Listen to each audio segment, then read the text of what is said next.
Hablaremos hoy de El engaño de Hans van Meegeren. Hans van Meegeren, nacido en 1888, es decir, los tiempos de mi abuelo, era un pintor holandés relativamente exitoso. Tuvo su primera exposición en La Haya cuando tenía 33 años. Le fue bien con el público, pero los críticos lo reventaron. El principal de ellos era un profesor llamado Abraham Bredius. Con el paso de los años, la frustración de van Meegeren por los ataques de Bredius tuvo su venganza.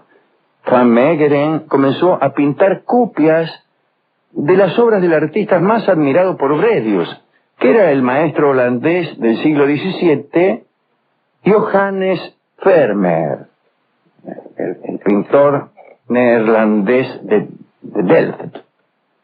Durante todo el año 1936, van Meegeren permaneció aislado en una villa que alquiló en Francia, trabajando en su obra maestra, un supuesto Vermeer perfectamente ejecutado, al que tituló Cristo y los discípulos de Maús.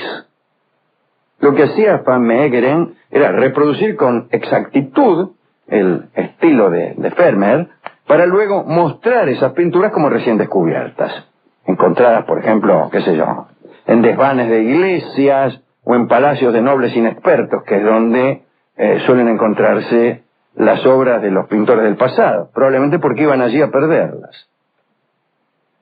Van Meegeren envejecía los cuadros por medio de un proceso que le quitaba luz a la pintura y que él había desarrollado esmeradamente.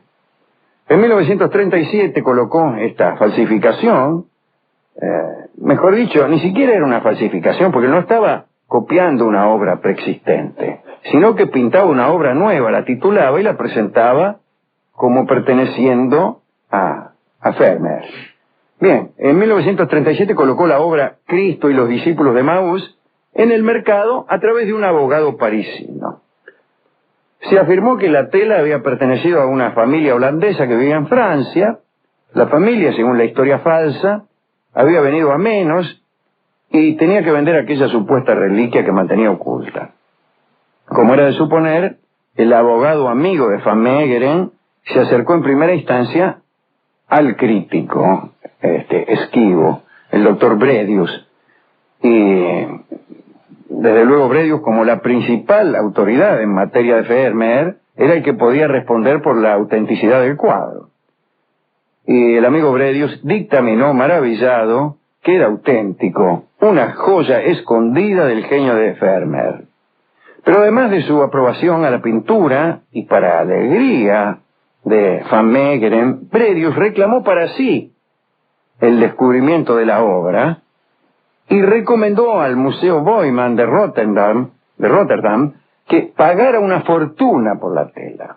Es decir, él mismo se acreditó como el que había descubierto la obra, en el sentido de que había dictaminado su autenticidad, y recomendó calurosamente a esta gente de Rotterdam que pagara una fortuna por aquel cuadro.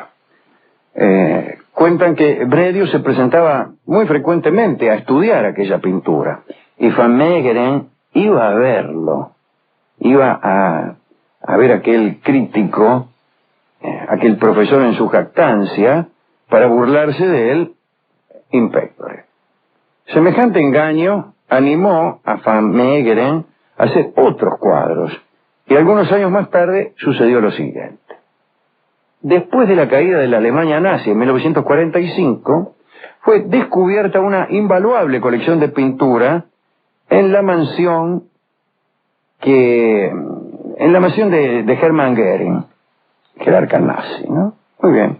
La mayor parte de la colección había sido obtenida como botín en iglesias, galerías y colecciones privadas durante la marcha alemana a través de Europa.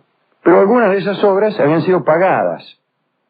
Entre esas había una titulada Mujer sorprendida en adulterio. Un título extraordinario, desde luego. Un título extraordinario. Estaba firmada por Johann Vermeer, el maestro holandés del siglo XVII. En los primeros días, después del final de la guerra, hubo una especie de cacería de colaboradores nazis por todo el continente, y cuando se descubrió que los agentes de Goering habían pagado una cifra millonaria por el cuadro de Vermeer a un mercader de Ámsterdam, la policía holandesa pensó que había encontrado a uno que había sido generoso con los nazis y que había vendido a un criminal una obra que debía pertenecer al Tesoro Nacional. Después de 3 meses de investigación, se dio con el supuesto colaborador, que no era otro que Hans van Meegeren. En esa época, Van Meegeren era dueño de un club nocturno y había acumulado una pequeña fortuna por la venta de pinturas de antiguos maestros a importantes galerías de arte. Además del cuadro comprado por Goering, por entonces Van Meegeren había vendido otras 6 obras de Vermeer a galerías holandesas. Van Meegeren fue arrestado y enviado a prisión para ser llevado a juicio, acusado de colaborador, un cargo que podía llevarlo a la pena de muerte. Cuando finalmente compareció ante la corte, presentó la defensa más sorprendente. Declaró que, lejos de colaborar con los nazis, de hecho los había engañado. No le había vendido a Goering un Vermeer, sino un cuadro de su autoría, una falsificación. Y por ese motivo no estaba de ningún modo menoscabando el tesoro artístico holandés, salvo que se reconociera que él era un genio. En un principio el juez no le creyó, pero le dio a Van Meegeren una oportunidad. Se lo internó en un estudio de Ámsterdam, bajo vigilancia, y se le dijo que pintara otro Vermeer que pudiera engañar a los expertos. Y ahí empezó el tipo, ¿no? Largos meses hasta que terminó. Pintó el cuadro llamado Jesús entre los doctores y fue liberado. La obra efectivamente pasó por buena y engañó a los expertos. La libertad del maestro falsificador, sin embargo, duró poco, ya que cada vez que salía a la luz un cuadro de su autoría que se había vendido en otros tiempos, los engañados los llevaban a juicio de nuevo, pero ya no por colaborar con los nazis, sino por estafarlos a ellos. Así que pasó a juicios por estafa, y ahí sí que lo encarcelaron. Van Meegeren fue encarcelado con sentencia de 1 año, pero murió de un ataque al corazón 6 semanas después de entrar en la cárcel a la edad de 57 años. Una historia extraordinaria la de este falsificador, que sin embargo no dice si Bredius, Abraham Bredius, el crítico, se enteró de la falsificación, que es lo que todos queríamos saber. Probablemente no. O sí.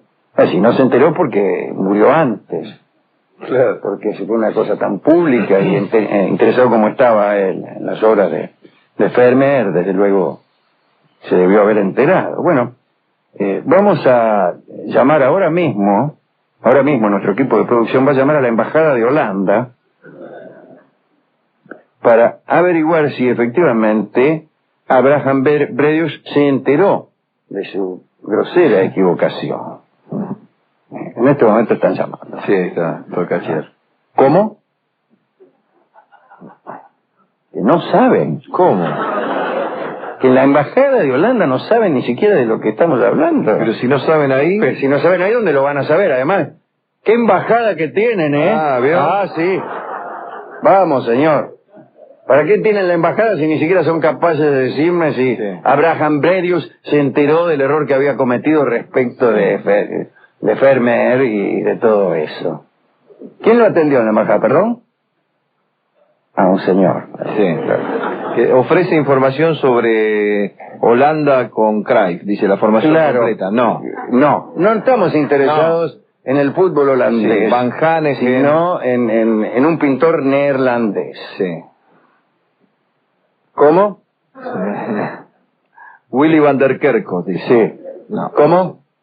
Bueno, dígale que le recontra. No me están diciendo lo que le dijeron. Sí, no, pero si así te atienden en la embajada, te imaginas. Sí, no, pero vamos a tener un conflicto, sí, ¿no? Con Holanda. Bueno, Rolón, ¿a quién quiere dedicar esta charla? Perdón. No. Lo voy a confundir a nuestro termo con Gabriel Rolón. Y los termos Lumilagros, que son... Lumilagros solamente, sí, que son de excelente calidad para conservar agua caliente, o mejor dicho, para conservar caliente el agua, son perfectamente inútiles a la hora de hacer dedicatorias. Lumilagros, que venga Rolón el miércoles. Claro, es cierto. Así que cada cosa en su sitio. Si usted quiere agua caliente, un termo. Sí. Si usted quiere una dedicatoria, Rolón. Sí. No le pida dedicatorias al termo, ni agua caliente a Rolón, ni peras al olmo. No. Yo una vez fui al bar que se llama El Olmo, claro, que queda en Pueyrredón y Santa Fe, señor, y pedí peras al natural. No había.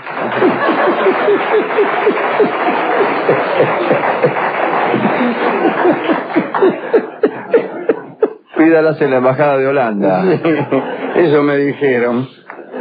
Bien, el caso es que, enterado el discotecario de la radio de nuestro tema de hoy, es saber las falsificaciones, nos entregó el tango que se llama Falsas Promesas, un lindo tanguito que canta don Carlos Gardel, que pertenece a ese repertorio de pequeños tangos, de tangos sin pretensiones, de tangos que no han alcanzado, por suerte, la sacralidad, y que se escuchan entonces con mucha soltura de cuerpo, con mucha alegría. Falsas Promesas se llama este tango. Adelante.